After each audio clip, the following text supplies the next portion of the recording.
Olá, meus amigos, sou o professor Valdemir. Eu vou gravar esse vídeo aqui falando de aparentes contradições bíblicas. Por quê? Porque aí nos vídeos do YouTube que eu tenho assistido aí, tem uns ateus aí que de Bíblia não conhecem nada, não acreditam em nada, e falam um monte de besteira aí dizendo que a Bíblia é um livro contraditório, cheio de contradições, certo? E as pessoas acreditam nesse tipo de gente. Isso aí são pessoas que não estudam a Bíblia, são pessoas sensacionalistas. Eles dizem que a Bíblia é um livro falho, que está cheio de contradições. Eu vou apresentar pelo menos aqui 8 aparentes contradições, correto? Então eu vou desmascarar aqui os ateus. E no final desse vídeo eu vou fazer uma pergunta que não tem nenhum ateu que vai conseguir respondê-la, tá? Porque eles não têm conhecimento para responder essa pergunta, beleza? Aguarda aí e no final aí que você vai ver. Beleza? Vamos lá, para a primeira aparente contradição. Segundo eles, que não estudam a Bíblia, correto? O crente sincero não acredita nessas coisas. Então vamos lá. A primeira aparente contradição. Eles dizem que quando Jonas pregou em Nínive se converteu, certo? Isso é verdade. Aí eles leem o livro do profeta Nahum, que está falando sobre a destruição de Nínive. Então eles dizem assim, ó, aqui tem uma contradição, porque Jonas pregou em Nínive se converteu. O profeta Nahum está narrando que Nínive foi destruído, então isso aqui é uma contradição bíblica. Na verdade não é. O que falta nesse povo é falta de conhecimento, de estudo. Aliás, eu digo para vocês aí, seus ateus, vocês procuram estudar um pouco de hebraico e de grego para não ficar falando besteira aí, que vocês falam besteira demais, tá? No final do vídeo aí eu vou calar a boca de vocês. Vamos lá. Quando Jonas pregou em Nínive se converteu, aquele povo todo lá se converteu. Quando o profeta Nahum narra no livro dele que Nínive foi destruída, ele está falando 100 anos após a destruição de Nínive. Aliás, 100 anos após Jonas ter pregado lá em Nínive. Depois que Jonas pregou, Nínive se converteu, depois de 100 anos, Nínive voltou às mesmas práticas. E aí então Nínive foi destruída. Quem destruiu Nínive? Eles fizeram uma aliança entre os Medos, que vivia no atual Irã, e Babilônia, do rei Nabucodonosor. Então eles fizeram ali uma aliança em 612, então eles destruíram a Assíria. Não confunda a Síria com Síria, certo? Vamos lá. Então essa aqui não tem contradição. Eles já caíram, vamos dizer assim, eles já caíram em contradição entre eles mesmos, ok? Vamos ver mais uma aqui. Atos capítulo 1, versículo 10 e 11, diz que Jesus, quando subiu ao céu, estava no Monte das Oliveiras. Mas quando você vai para Lucas 24, 50 e 51, diz que Jesus estava em Betânia. A pergunta é, Jesus estava no Monte das Oliveiras ou estava em Betânia? Isso é uma contradição? Bem, na mente dos que não estudam a Bíblia é uma contradição. Na mente do professor aqui não, porque o professor aqui estuda o assunto, sabe o que está falando, correto? Então vamos lá. Vou mostrar para você que está ligado aí, que isso aqui não tem contradição nenhuma. Então eu vou ler aqui, ó, Atos capítulo 1, versículo 10, diz assim, estando com os olhos fitos no céu, enquanto ele subia, ó, eis que junto dele se puseram 2 homens vestidos de branco, eram anjos, os quais lhe disseram, homens Galileu, por que estáis olhando para o céu? Esse Jesus que dentre vós foi recebido em cima no céu, há de vir assim como para o céu viste subir. Está lá em Apocalipse 1,7, eis que vem com as nuvens todo olho verá. Verso 12, então voltaram para Jerusalém do monte chamado Oliveiras, correto? Que diz, o qual está perto de Jerusalém, a distância do caminho de um sábado, ou seja, 2.000 côvados, 888 metros de distância, correto? Agora vamos para Lucas. Vamos ver o que Lucas fala a respeito desse mesmo assunto. Lucas foi o escritor de Atos, e Lucas, é lógico que ele é o escritor do livro dele. Então vamos ver se Lucas aqui entrou em contradição. Diz aqui, ó, Lucas 24, 50. Ele levou-os fora até Betânia, e levantando as suas mãos os abençoou. Jesus abençoou os discípulos. E aconteceu que abençoando-os, ele se apartou deles e foi elevado ao céu. Certo? Então veja bem. Atos diz que estava no Monte das Oliveiras. Lucas diz que estava em Betânia. Na mente dos ateus, isso aqui é uma contradição. Mas para quem estuda a Bíblia, isso aqui não tem contradição nenhuma. Por quê? Porque eu vou provar agora, certo? Marcos capítulo 11, versículo 1, diz assim: E logo que se aproximaram de Jerusalém e de Betfagé e de Betânia, junto do Monte das Oliveiras, enviou 2 dos seus discípulos. Então veja bem, onde está a contradição aqui? Em lugar nenhum. Betânia, Betfagé e Monte das Oliveiras, geograficamente está no mesmo local. O Monte das Oliveiras está na parte frontal do monte, Betânia está na parte dos fundos e Betfagé, que era uma vila de pescadores, estava do lado de Betânia. O local era o mesmo, não tem contradição nenhuma. O que esse povo tem aí é falta de estudo. Não estuda a Bíblia, não conhece história, não conhece geografia, não conhece grego, não conhece hebraico e fala besteira para enganar pessoas incautas, neófitos, ok? Então vamos lá, já desmascaramos ele aqui mais uma vez. Fica ligado aí que no final vai ter a pergunta aí, que eu quero ver os ateus responder essa pergunta. Vamos para agora Mateus 27:5, certo? Vamos ver o que está escrito lá em Mateus no capítulo 27, versículo 5. Diz assim, ó, vou ler aqui na minha Bíblia.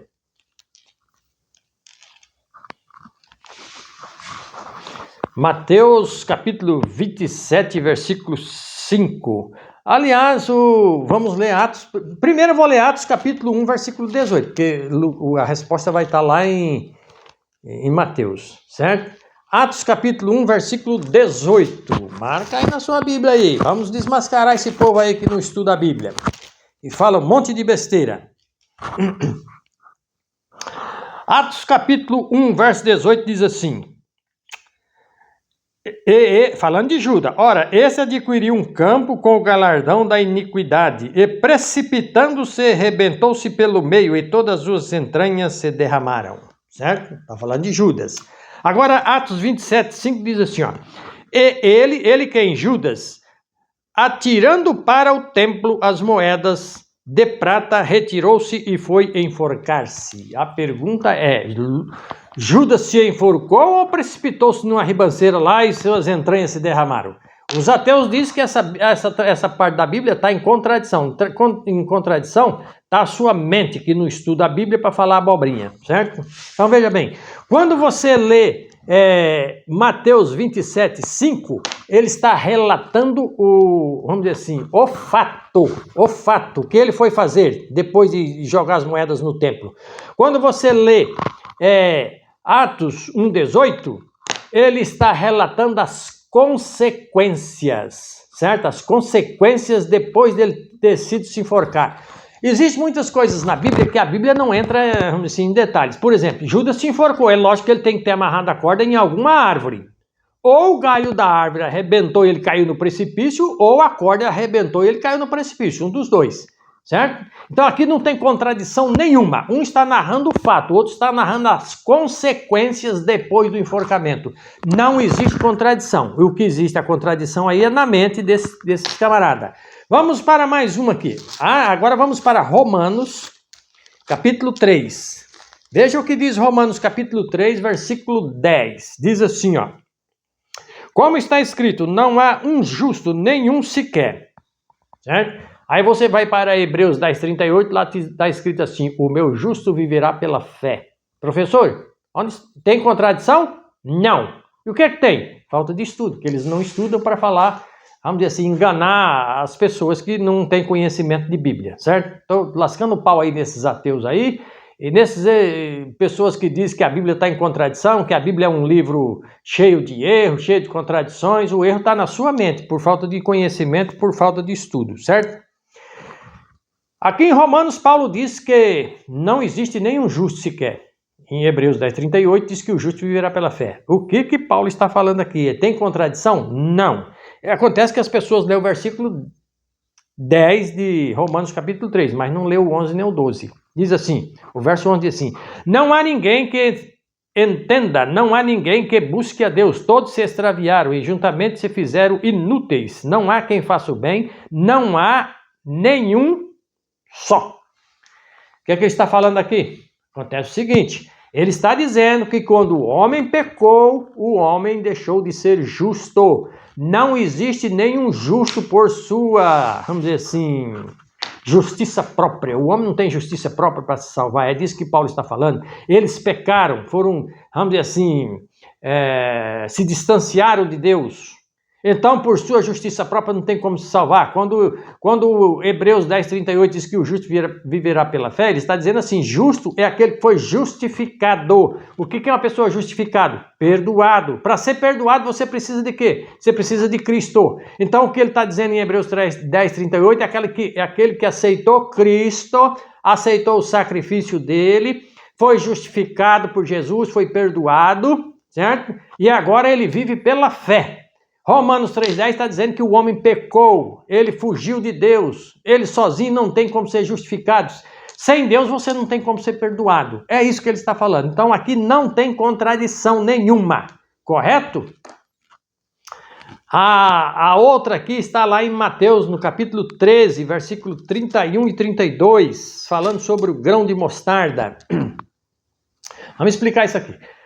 Jesus disse que, quando Jesus estava andando com os discípulos, falou que o grão de mostarda era uma das menores sementes. E hoje eles dizem o seguinte, não, Jesus errou, porque hoje tem sementes muito menores do que um grão de mostarda. Só que se esquece de uma coisa.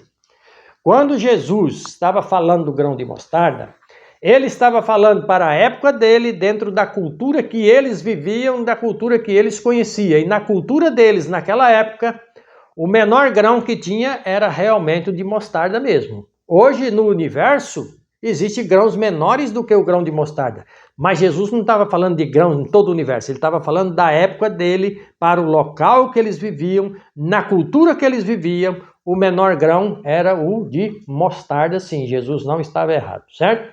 Então aqui também não tem contradição nenhuma. Vamos para mais uma aparente contradição, certo?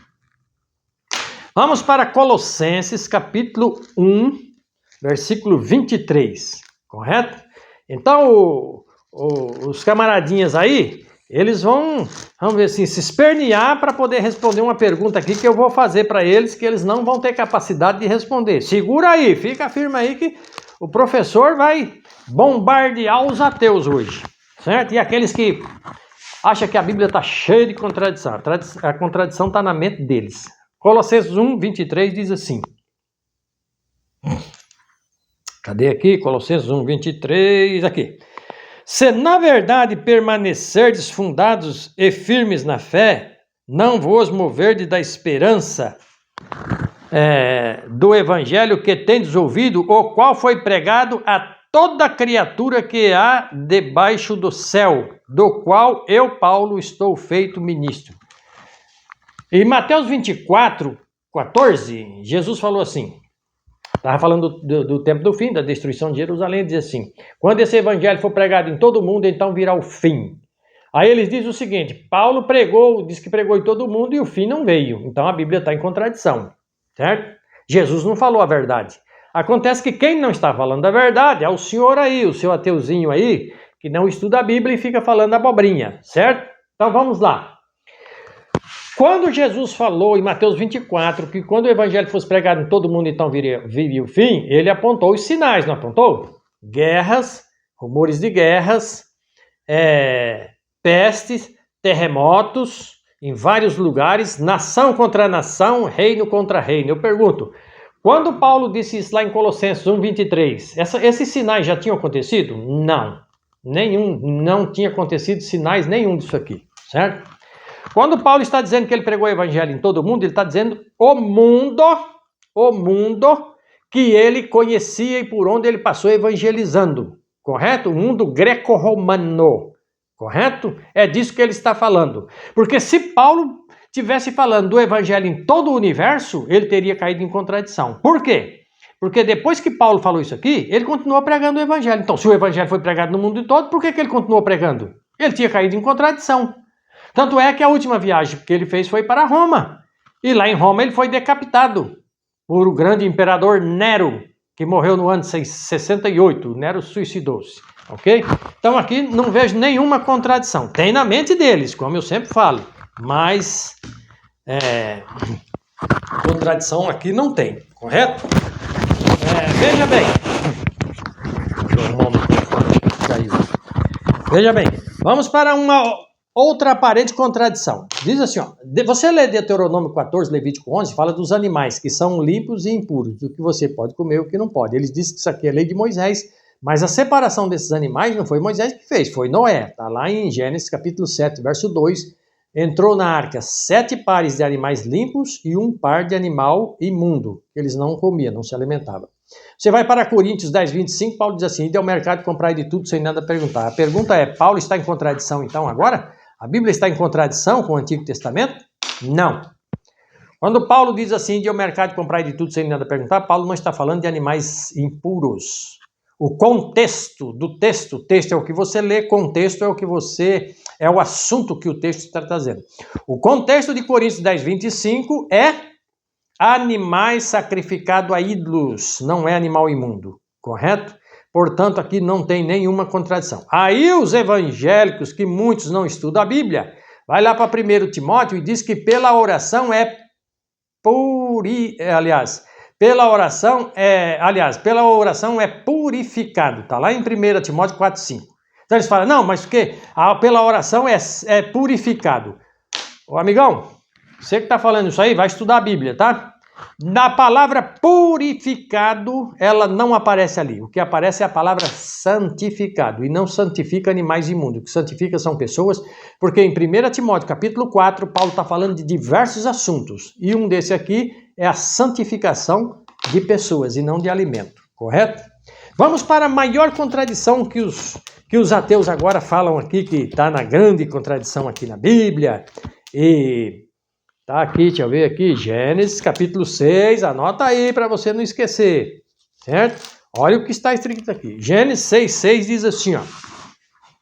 Então arrependeu-se o Senhor de haver feito o homem sobre a terra e pesou-lhe em seu coração, correto?